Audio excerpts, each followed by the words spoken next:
네, 수질오염기론 수업을 시작하겠습니다. 이게 원래 수업 시장이 아니지만 저희가 그동안 못한 날들이 좀 있기 때문에 아주 짧게 간단하게 하도록 할게요. 금주 금요일 날은 그대로 원래대로 진행을 할 겁니다. 자, 오늘은 일부 좀 남은 내용이 있어서 그냥 요 정도만 할 겁니다. 염소 소독이에요. 염소 소독. 이 위에 가면은 소독이라는 큰 카테고리가 있습니다. 소독. 이 소독에는 우리가 일반적으로 뭐 자외선, 오존,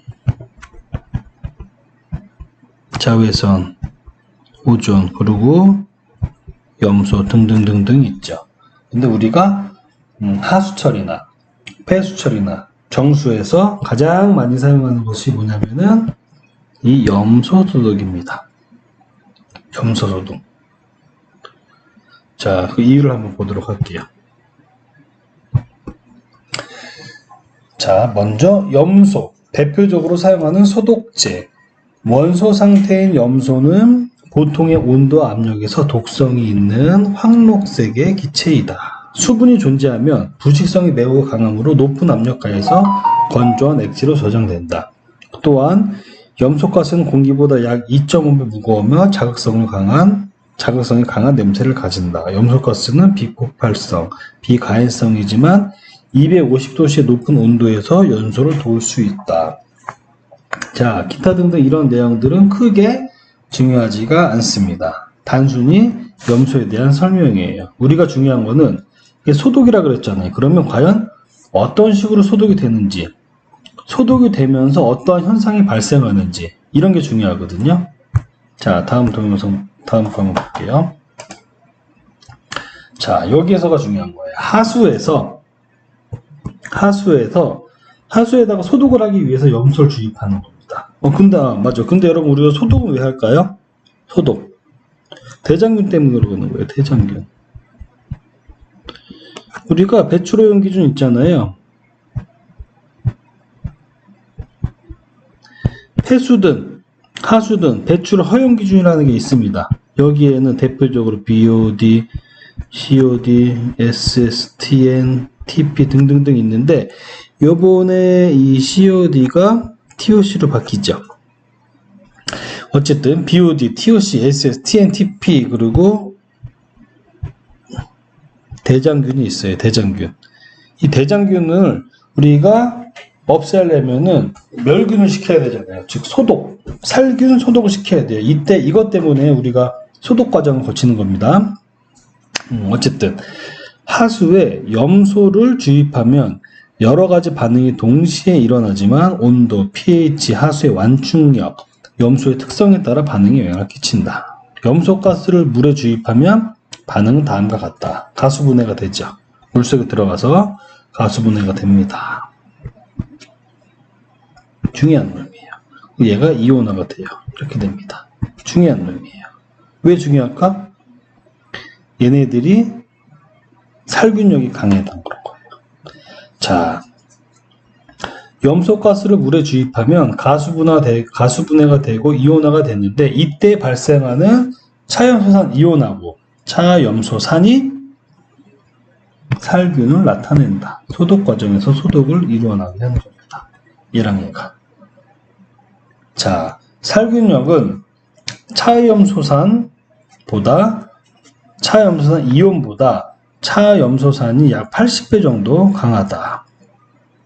그러니까 염소 소독은 pH가 낮을수록 유리하다고 할 수 있습니다. 왜냐하면은 차염소산 이온하고요, 차염소산이 pH에 따라서 존재하는 그 형태가 다르거든요.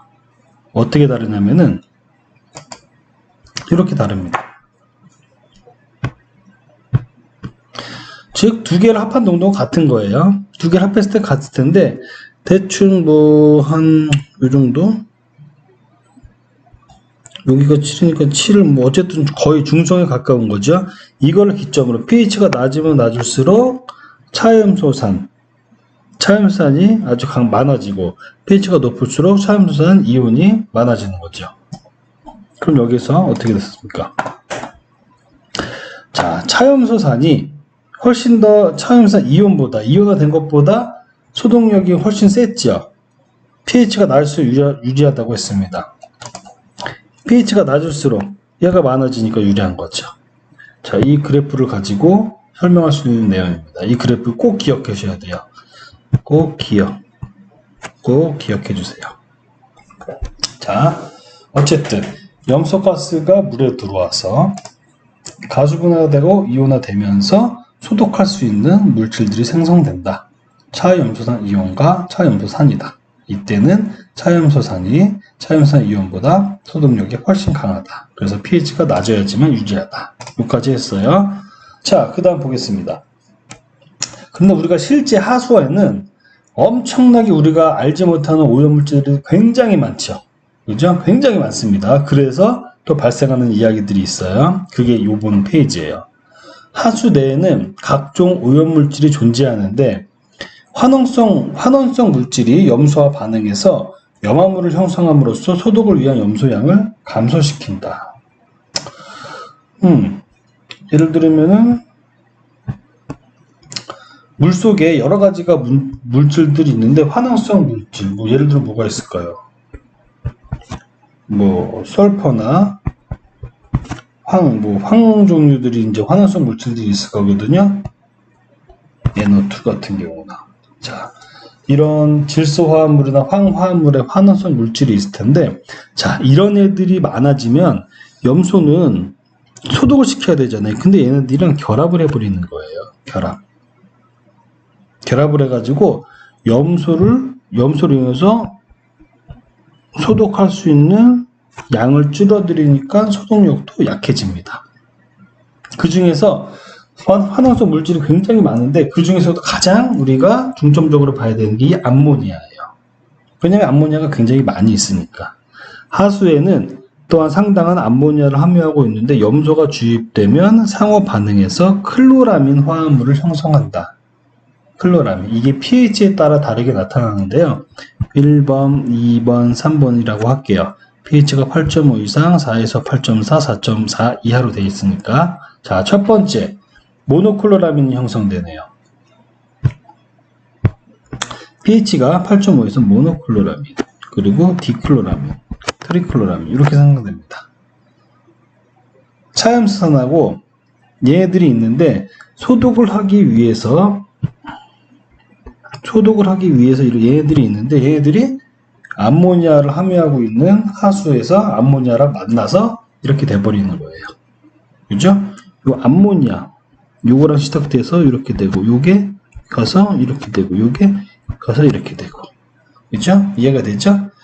이때 생성되는 NH2Cl, NHCl2, NCl3 요거 이거를 결합잔류연소 클로라민이라고 한다. 결합잔류연소 클로라민이라고 한다.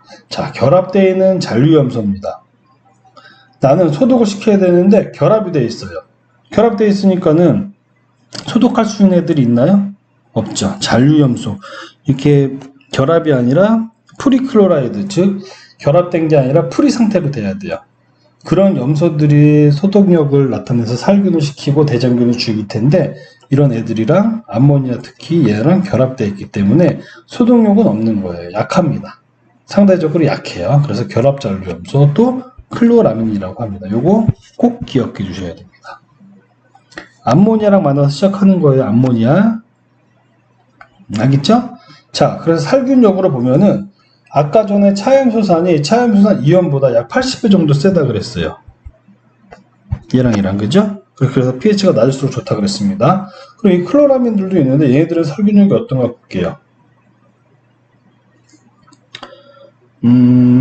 자, NH2Cl 모노클로라민이 있고요. 그 다음 트리클로라민이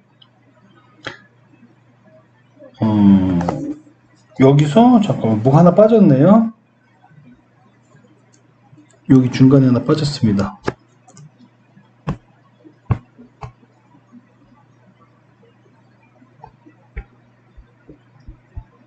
이거죠. NHCl2 디클로라민.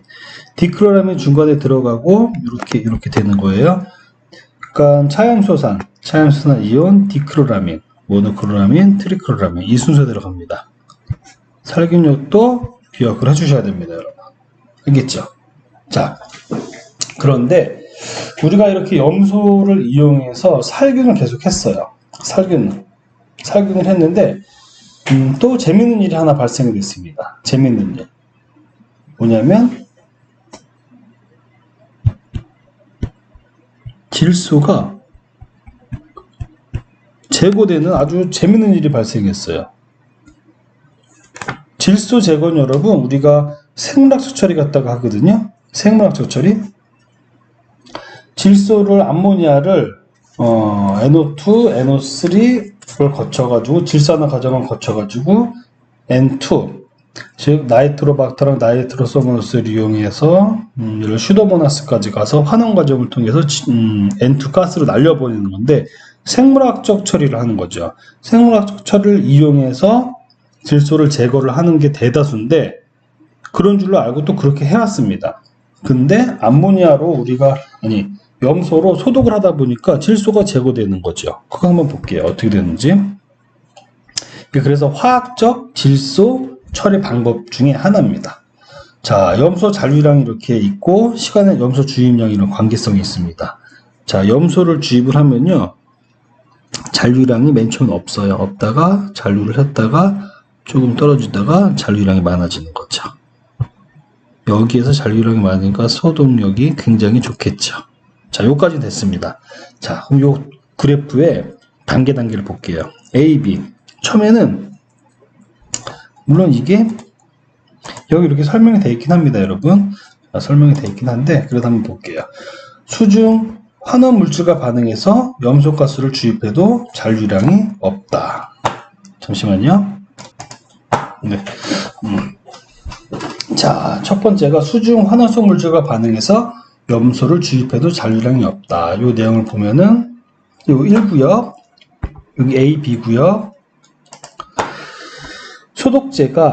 소독제인 염소가 유기화합물 들과 반응해서 유기화합물 소비된다. 잔류량이 그래서 없다. 이때 염소를 주입함으로써 BOD가 제거되는데 그 비율은 경험적으로 1대2로 제거가 된다. 염소 하나당 BOD 2개가 제거되는 거예요.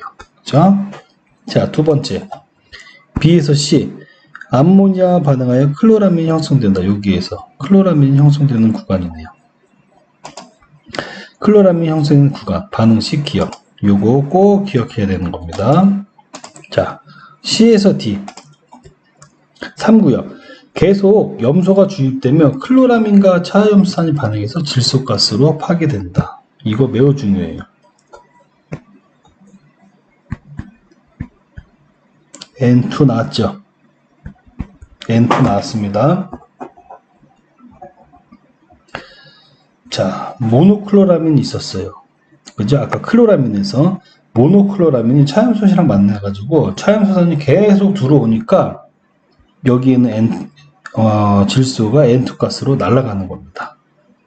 이게 파괴점 염소 주입법이라고 해요.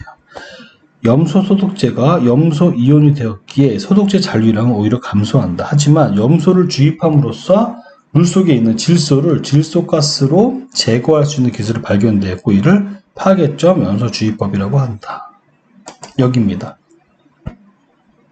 브레이크 포인트가 이 파괴점. 모노클로라민, 즉 클로라민이 형성되어 있는데 거기에 차염산이 계속 점점 많아지니까 클로라민에 있는 N이 질소가스로 N2로 날아가는 거예요. 즉 질소로 제거가 되는 겁니다. 그 다음 D구역. 자, D 이상 구역. 파괴점까지 염소를 주입하면 더 이상 염소 소비 요인이 남아있지 않다. 염소는 뭐 결합되거나 뭐 이런 애들이 없다는 거예요. 이때부터 주입하는 염소가 잔류하면서 염소가 잔류를 해야 되는 거죠. 그래야지 소독을 하겠죠. 다른 애랑 결합하지 않고 결합 염소가 되면 안 됩니다. 그냥 잔류해야 돼요. 염소가 잔류하면서 살균 소독을 하게 된다. 근데 과량으로 잔류해도 좋지 않다. 그죠? 자, 그래서 염소 주입량 어떤 게 있어야 되냐면 염소 주입량은 염소 요구량 더하기 염소의 잔류량을 이렇게 합하는 것으로 산출을 합니다. 요거를 문제를 풀 수도 있어요. 굉장히 중요한 겁니다. 자, 그리고 우리가 여기 잔류한다는 내용이 있는데 여러 가지 소독 과정에서도요, 염소 소독을 선택하는 가장 중요한 게 잔류예요, 잔류성. 매우 중요한 겁니다. 자, 왜냐면은 정수 처리했습니다. 집이에요. 파이프로 연결되어 있죠. 자, 정수처리장에서 정수처리장 여러분 뭐 우리가 동네 돌아다니다가 산책하다 보나요? 어디 있는지도 모르죠? 그만큼 거리가 꽤 된다는 거예요. 거기에서 물을 정수한 다음에 우리 집으로 이송이 될 텐데 파이프에서도 미생물들이 살고 얼마나 오래되고 막 녹물도 나오는데 그죠? 미생물들이 굉장히 많을 거예요. 자, 그러면은 그 미생물들 어떻게 해야 됩니까? 다 죽여야 되죠. 그러면 정수장에서 소독한 게 이 효과가 집에서까지 유지가 되려면 이 상태에서 어떻게 돼야 됩니까? 소독력이 잔류돼야 되겠죠. 그죠? 자, 이 잔류성, 염소로 소독하면은요, 잔류성이 높은데 집까지 나오거든요. 우리 파이프 수돗물 틀면 염소 냄새 나죠. 그만큼 잔류성이 좋다는 거예요, 여러분. 그래서 여러 가지 소독 방법 중에 가격도 싸지만 잔류성도 굉장히 중요한 역할을 한다. 그래서 염소 소독을 우리가 가장 많이 사용을 하고 있는 이유 중에 하나입니다, 여러분. 굉장히 중요한 겁니다, 여러분. 그렇죠? 자, 그 다음 볼까? 자, 그러면 염소 주입량은 염소 요구량과 염소 잔류량을 더한 거다라고 했습니다. 그러면은 실제도 이렇게 어떻게 되나 볼까? 자, 처리 유량이 시간당 100톤이에요. 염소 요구량이 9.5 ppm입니다. 잔류염소 농도가 0.5 ppm일 때 하루에 주입되는 염소의 양을 구하시오. 이렇게 했어요. 요거 아까 나온 내용으로 그대로 풀 수 있는 겁니다, 여러분. 염소 주입량 뭐였어요?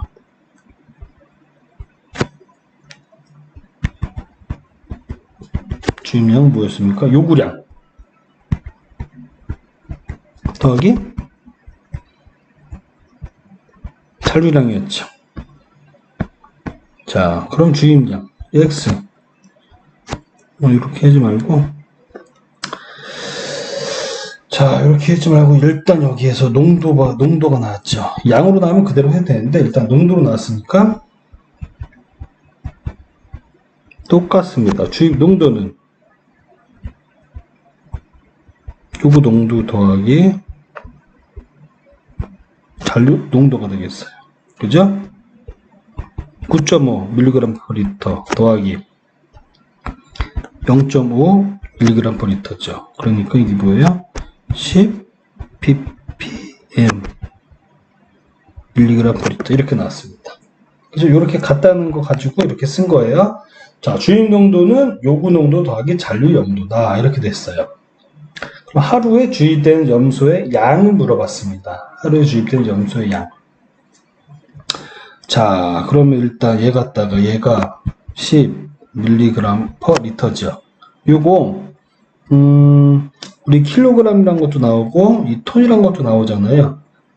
그죠? 요거 좀 단위 바꿔볼게요. 0.01 kg/L 삼성으로. 단위 여러분 충분히 바꿀 수 있는 겁니다. 자, 이렇게 바꿨어요. 자, 근데 이거 농도를 양으로 바꾸려면 어떻게 되나요, 여러분? 농도를 양으로 바꾸려고 그러면 mg/L를 양 밀리그램으로 바꾼다고 칩시다. 곱하기 뭐를 하면 돼요? 리터 하면 되죠. 즉 뭐냐면 유량을 곱해주면 되는 거예요. 유량. 부피 양이니까 유량. 즉 농도 곱하기 유량으로 하면은 양이 나오잖아요. 단위로만 봐도 알 수 있죠? mg/L를 밀리그램으로 바꾸려면 리터만 없애주면 되니까 양이 필요한 거예요. 그걸 유량이라고 생각하면 됩니다. 즉 주입량으로 환산하기 위해서 유량을 곱해주는 겁니다.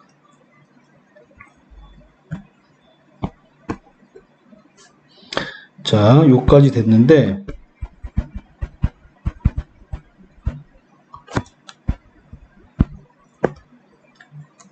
아이고 이거 시간이 다음 걸로 할게요, 여러분.